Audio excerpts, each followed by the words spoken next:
ابو بکر صدیق کے زمانے میں ربیع الاول 2 مرتبہ آیا، ابو بکر صدیق نے میلاد النبی نہیں منایا۔ حضرت عمر کے زمانے میں 10 مرتبہ ربیع الاول شریف کا مہینہ آیا، انہوں نے نہیں منایا۔ حضرت عثمان غنی کے زمانے میں 12 مرتبہ آیا، انہوں نے نہیں منایا۔ حضرت علی کے زمانے میں 5 مرتبہ نہیں منایا۔ اس کا جواب یہ سن لیجئے، ابو بکر صدیق کے زمانے میں ربیع الاول 2 مرتبہ آیا، انہوں نے دونوں مرتبہ منع نہیں کیا۔ یہ پہلا جواب ہے نا، سیدھا تو جواب یہی ہے۔ فاروق اعظم کے زمانے میں 10 مرتبہ ربیع الاول آیا، 10 سال میں ایک بار بھی منع نہیں کیا۔ حضرت عثمان غنی کے زمانے میں 12 مرتبہ ربیع الاول آیا، انہوں نے 12 سال میں ایک بار بھی منع نہیں کیا۔ ان جاہلوں کو یہی نہیں پتا، حضرت امام ابن حجر عسقلانی، اس کو اسقلانی بھی پڑھتے ہیں کچھ لوگ، دونوں طرح صحیح ہے، امام ابن حجر عسقلانی یا اسقلانی رضی اللہ تعالیٰ عنہ، جن کو غیر مقلد بھی مانتے ہیں، میں خدا کی قسم چیلنج سے کہہ رہا ہوں، یہ کتابیں پڑھتے ہی نہیں یہ لوگ۔ ان کا ملا جو پڑھا دیتا ہے وہی اسلام ہے ان کے لیے، خود ساتھی کوئی مطالعہ نہیں، 0 سناٹا۔ وہ غیر مقلد بول کے بخاری میں، اسے پوچھا بخاری لا تو لاتا اردو والی، ابے عربی لانا، جاہل ہو، تیرے ملا کی لکھی بھی ہے، جو غلط سلاد اٹھ پٹانگ لکھ دیا وہی مان لیا تو نے، وہی بخاری ہو گئی۔ امام بخاری نے اردو میں لکھا تھا کہ بخاری اوریجنل لا تو بات ہوں گی، تو یہ پڑھتے پڑھاتے نہیں، جو ان کا ملا بتا دے بس۔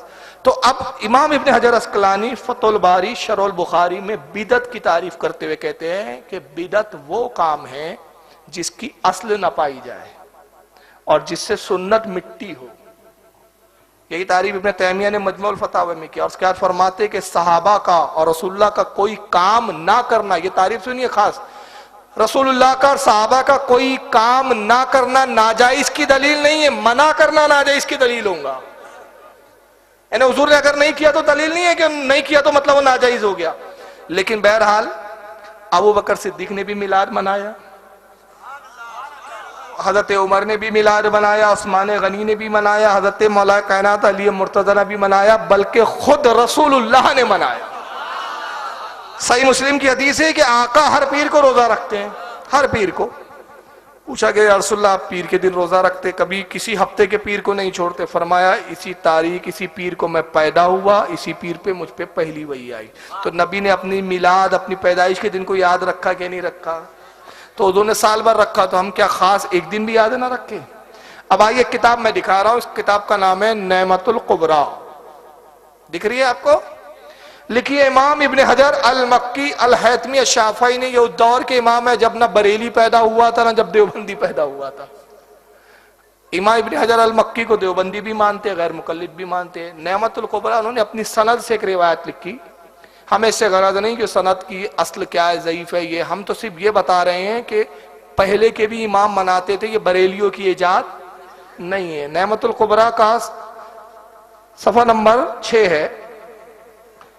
آئیے حضرت امام ابن حجر المکی الحیتمی الشافعی، ترکی سے، استنبول سے کتاب چھپی ہے، کیا لکھتے ہیں؟ فرماتے قال ابو بکر صدیق رضی اللہ عنہ من انفق درہما علی قراءۃ مولد النبی صلی اللہ علیہ وسلم کان رفیقی فی الجنہ۔ ابو بکر صدیق کہتے ہیں جس نے نبی کی میلاد پر 1 درہم خرچ کیا وہ جنت میں میرا ساتھی ہوں گا۔ وقال عمر رضی اللہ عنہ من عظم مولد النبی صلی اللہ علیہ وسلم فقد احیا الاسلام۔ حضرت عمر رضی اللہ تعالیٰ عنہ فرماتے ہیں جس نے نبی کے میلاد کی تعظیم کی اس نے گویا اسلام کو زندہ کر دیا۔ وقال عثمان رضی اللہ عنہ من انفق درہما علی قراءۃ مولد النبی صلی اللہ علیہ وسلم فکانما شہید غزوات بدر و حنین۔ حضرت عثمان غنی رضی اللہ تعالیٰ عنہ کہتے ہیں جس نے نبی کی میلاد پر 1 درہم خرچ کیا وہ غزوہ بدر اور حنین کے شہیدوں کے ساتھ اٹھایا جائے گا۔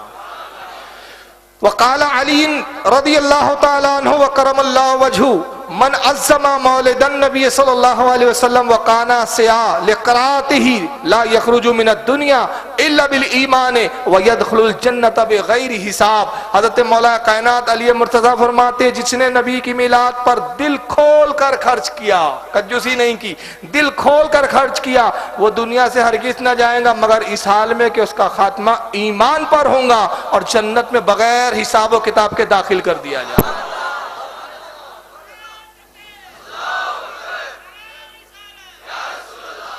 تو غیر مقلدوں کو چاہیے سنیوں کو بخشو، ہم بریلیوں کو چھوڑو، ہمت ہو تو ان علماء پہ فتوے لگاؤ. اور ان کو خود نہیں پتا ابن تیمیہ کا بیٹا ہے، معاف کیجیے گا، محمد ابن عبد الوہاب نجدی کا بیٹا. میں کتاب لایا نہیں، وہ میرے پاس آ گئی، لیکن چونکہ موضوع مجھے بتایا گیا تھا اعلیٰ حضرت، تو میں اس حساب سے اپنے ذخیرے لایا ہوں. اب اتنا سارا بوجھ لے کے تو نہیں چل سکتے نا، لیکن میرے پاس کتاب موجود ہے الحمدللہ. وہ کتاب کا نام ہے سیرت الرسول. محمد ابن عبد الوہاب نجدی کا بیٹا ہے جس کا نام ہے عبداللہ ابن محمد ابن عبداللہ. سیرت رسول کتاب لکھی ہے. مزیدار بات یہ کہ دارالسلام والوں نے چھاپا، اہل حدیث نے، سعودیہ کے. اس میں رسول اللہ کی زندگی کے حالات پر ابن تیمیہ کے بیٹے نے لکھا، اور یہاں تک لکھا کہ رسول اللہ صلی اللہ علیہ وسلم کی جب ولادت ہوئی تو بخاری کی وہ حدیث لایا. یہ بخاری میں حدیث موجود ہے. اور بخاری میں ہے کہ حضور کی جب پیدائش ہوئی تو حضور کا چچا تھا ابو لہب، جو کفر کی حالت میں مرا. صحابیہ جو اس کی لونڈی تھی وہ آتی ہے اور کہتی ہے کہ اے میرے آقا مبارک ہو، آپ کو بھتیجا ہوا ہے. بیٹھا ہوا تھا، خوشی میں انگلی سے اشارہ کیا، کہا کہ تو نے آج میرے بھتیجے کی پیدائش کی خوشی کی خوشخبری دی، جا آزاد ہے. انگلی سے اشارہ کیا، مر گیا. بعد میں حضرت عباس نے جو حضور کے دوسرے چچا ہے وہ ایمان لائے. حضرت عباس نے خواب میں دیکھا، کہا کہ ابو لہب تیرے ساتھ کیا معاملہ ہوا؟ تو کہا کہ خیر میں نہیں ہوں، عذاب میں ہوں، ایمان نہ لانے کی وجہ سے سخت عذاب میں ہوں، لیکن پیر کے دن جہنم سے نکال دیا جاتا ہے. سرکار پیر کے دن پیدا ہوئے اور یہ انگلی منہ میں پکڑا دی جاتی ہے، اس سے پانی نکلتا ہے، اس کو چوستا ہوں، ہفتے بھر کی پیاس بجھا لیتا ہوں.